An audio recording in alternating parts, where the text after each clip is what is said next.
Gainsberg Road level crossing, mile 116.8 on the E&N Victoria subdivision. This is Deep Bay area. I'm looking south. I'm going to be walking north to about mile 119.4 or so.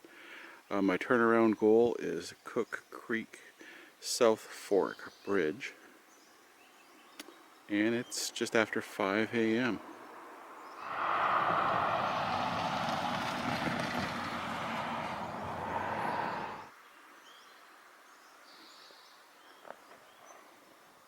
and looking north.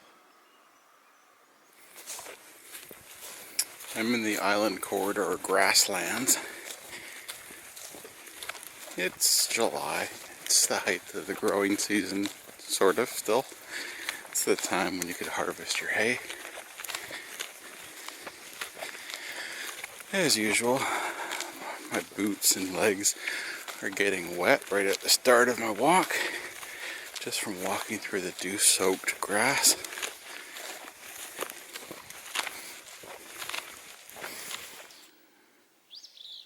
I'm heading north, just past mile 117.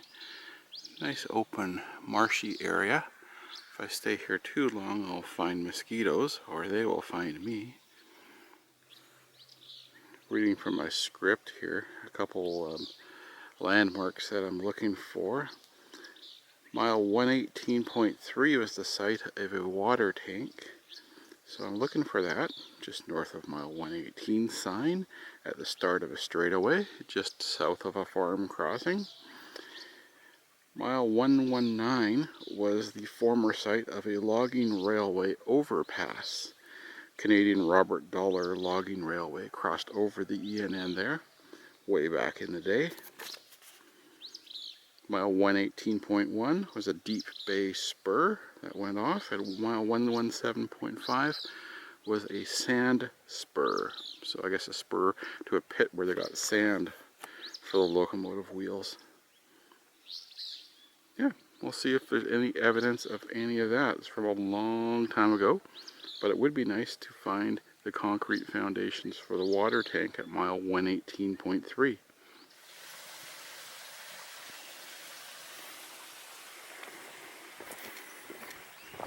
Beautiful sounds of being out in the woods. Although just right also in the backyards of people in the Deep Bay neighborhood. The sign says if you're a passenger train, go 30 miles an hour, a freight train 25, or any train, superseded likely for 10 miles an hour, just my guess. But all irrelevant at the moment anyway. No trains here, no passenger trains since 2011, and no freight trains since around 2013 between Parksville and Courtenay on this stretch. I'm coming out of a wooded area. It's opening up. There's moss on the tracks, or short dead grass. Hard to tell at this point. The power lines.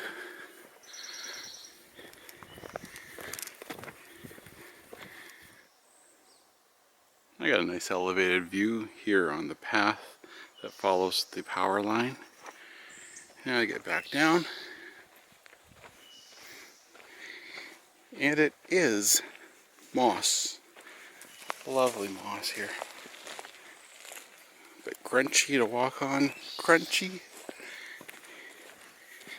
It's a lovely spot. I always like these dry, mossy, open areas. I always think it's a little bit more arid, and you get the pine trees like right here, which you probably can't see too well in the dark. Here's mile 118. But coming up is evidence of the Deep Bay spur off to my right, maybe, at 118.1. So I'll see if if I can see anything for that. So if there's going to be a spur for a lumber company, it's likely going to go off to the right, down to the water where they could have had a log dump. That's the term. So I'm still in a cut here, so not quite yet, but it opens up a little bit ahead here. So yeah, this opens up off to my right. So the Deep Bay Spur could have been here. Mile 118.1. Many years ago. Nothing to do with these old ties right here. That's recent years.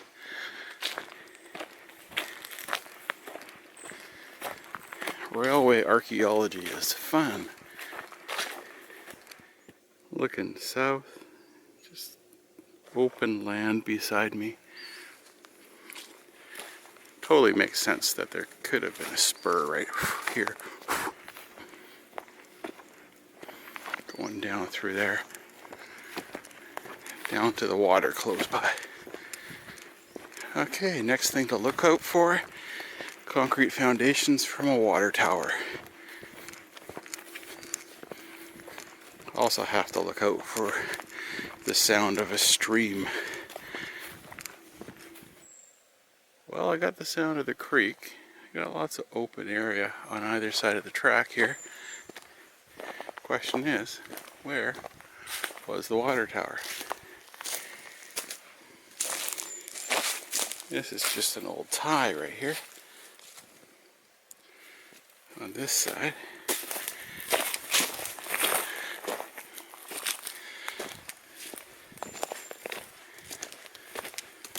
So I'm coming up to the farm crossing around mile 118.4 or so.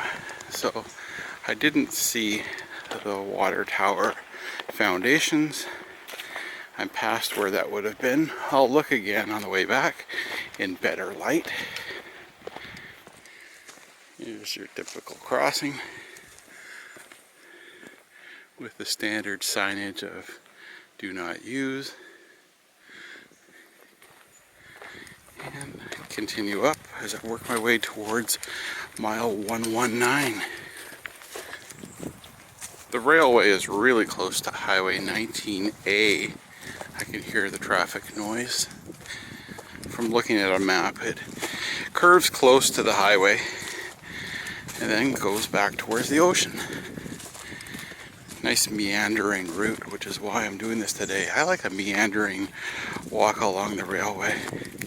Straightaways are kind of boring to me, unless they're like this, just ferns on either side and a tree canopy. This is nice. I can see Highway 19A through there. Still south of Cook Creek, South Fork. Not yet at mile 119. Probably got a few more curves to go until I see the 119 sign.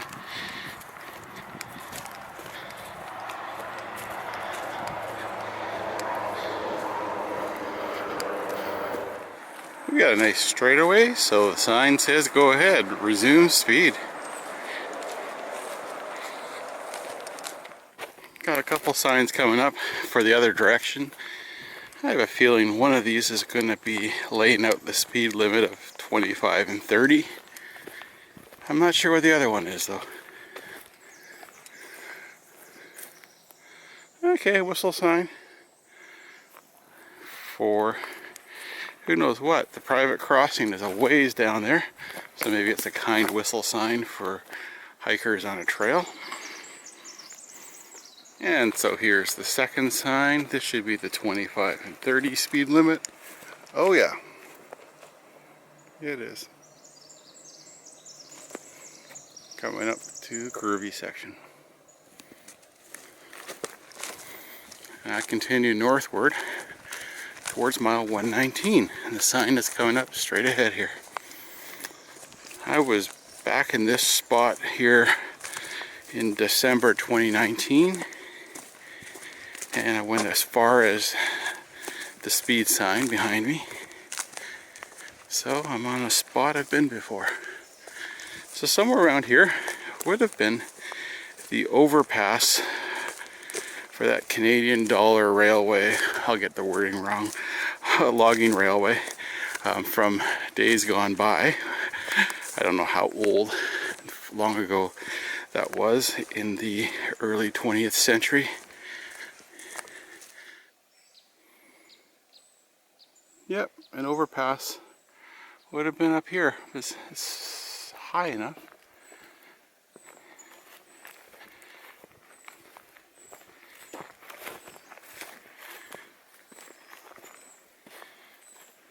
And I got a built up area on the right as well. So it's the Canadian Robert Dollar Logging Railway. Would have crossed over here on its way to its log dump at Deep Bay. I'm not climbing up the berms to look for evidence, but all the fact that I'm in a cut makes a lot of sense. As I'm cruising on down this straight stretch towards Cook Creek South Fork Bridge, I remember that there were actually, I think, 3 or 4 trestles and bridges originally in this area, and now there's just 2. So 1 or 2 of them were filled in. Just looking back south, the area where the overpass would have been, all overgrown. So yeah, I'm looking for 1 or 2 places where there would have been a trestle now filled in.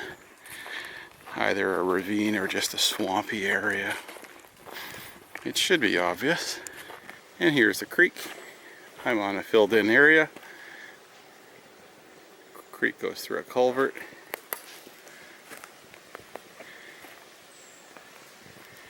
Down there, creek.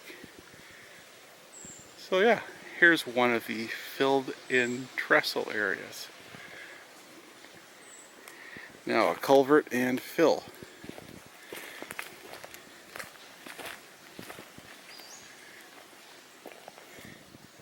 There is the culvert.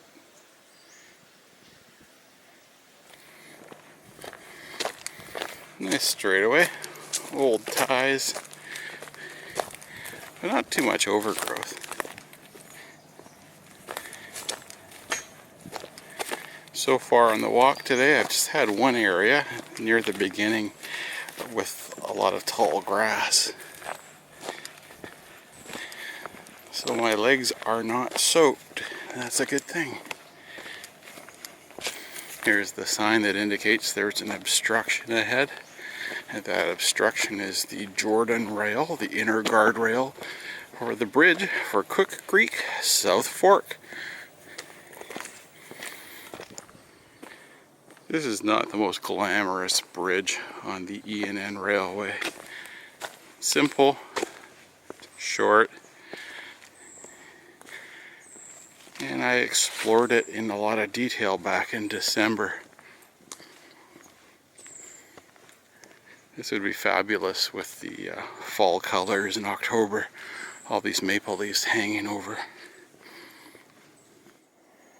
There is no water running the Cook Creek South Fork, which means I'm going down. I can go under it. When I was here in December, there was water running. Makes sense for that time of year. But now I can actually go walk right under the bridge. Do my own inspection.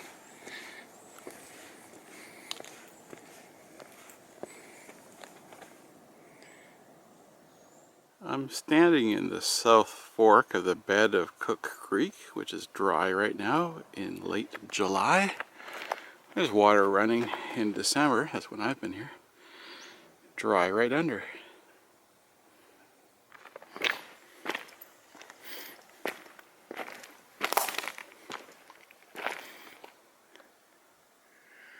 I like this. Nice opportunity.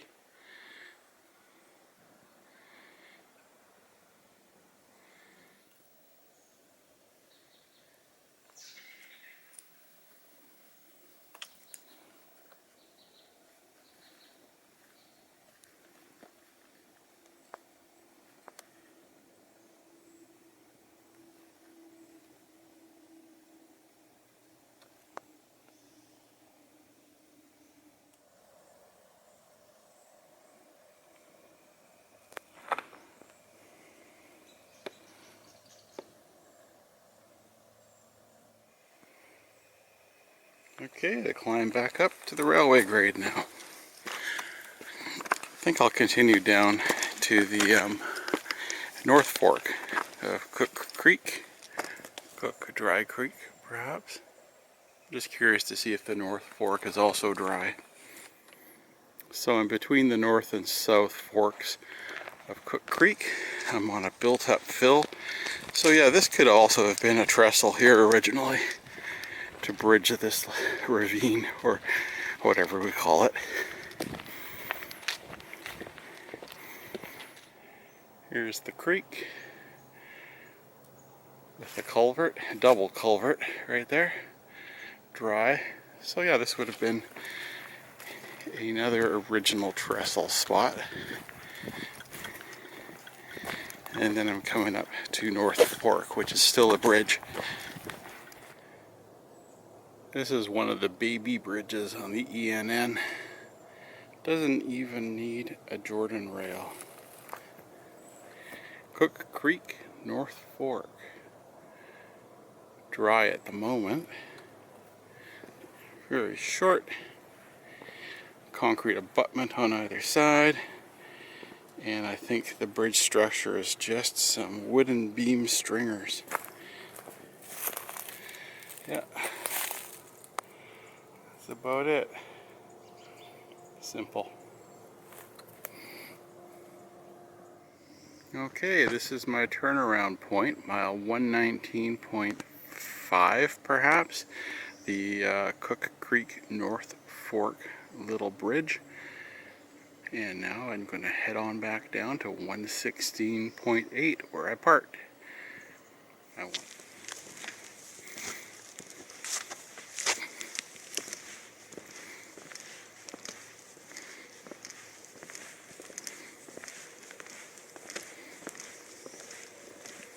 I've never been bored doing an out and back hike, coming back the same way I went out, because things look different when you're going in the opposite direction. Usually the lighting is different because I start in the early morning. I'm just never bored with life. Too many interesting things to me. Couple deer up ahead. They're not moving because they're trying to figure out what I'm doing. And now they're going to take off. Hey guys.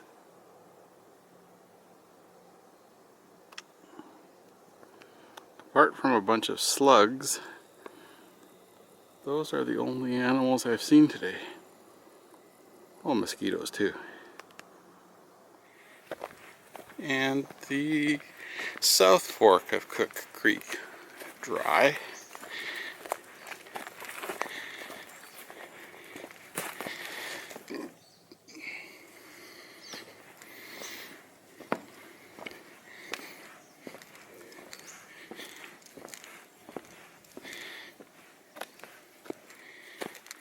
Here's the farm crossing.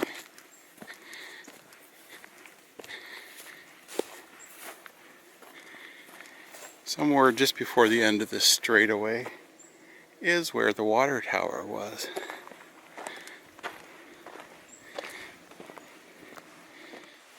Alright, looking for clues for the old water tower.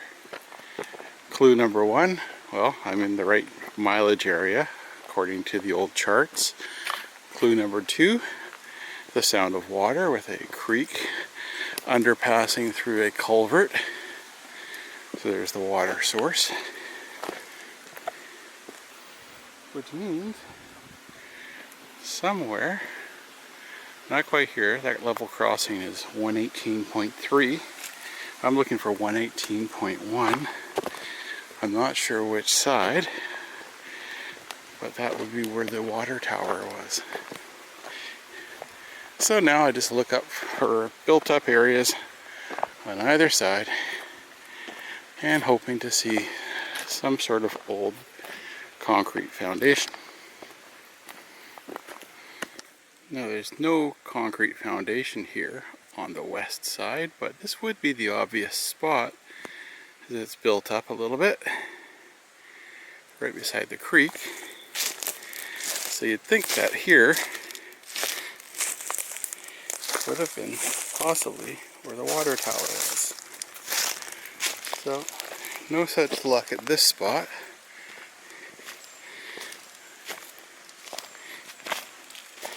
And here on the east side, again,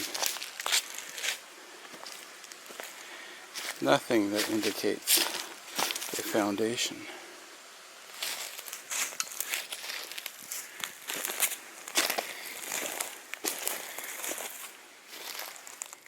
Here's another spot where the water tower could have been on the east side. Again, it's built up, or at least it's some level ground beside the railway, but there's no indication of foundation. Looking back north, here's another possible spot right here, just because the ground is opened up right here.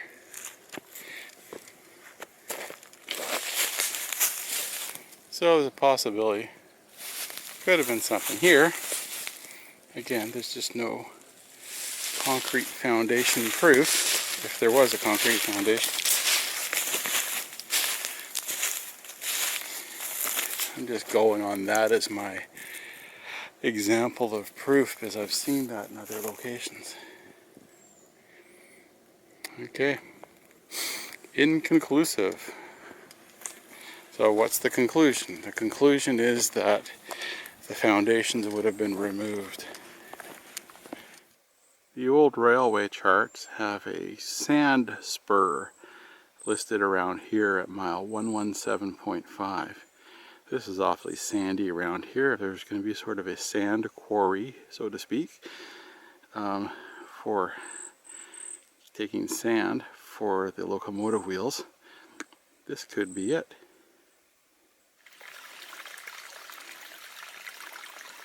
Here's the creek, culvert crossing.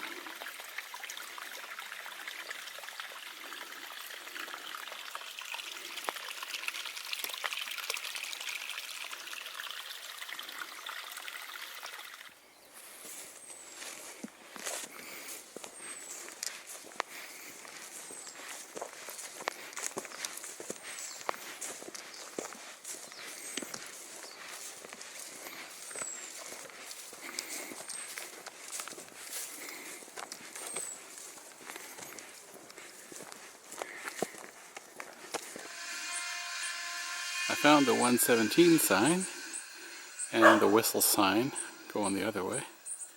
Looking north, looking south.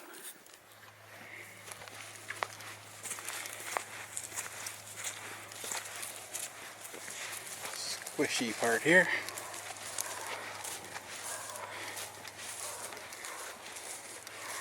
And we're coming up to the level crossing at Gainsberg Road. And I'm back to where I started.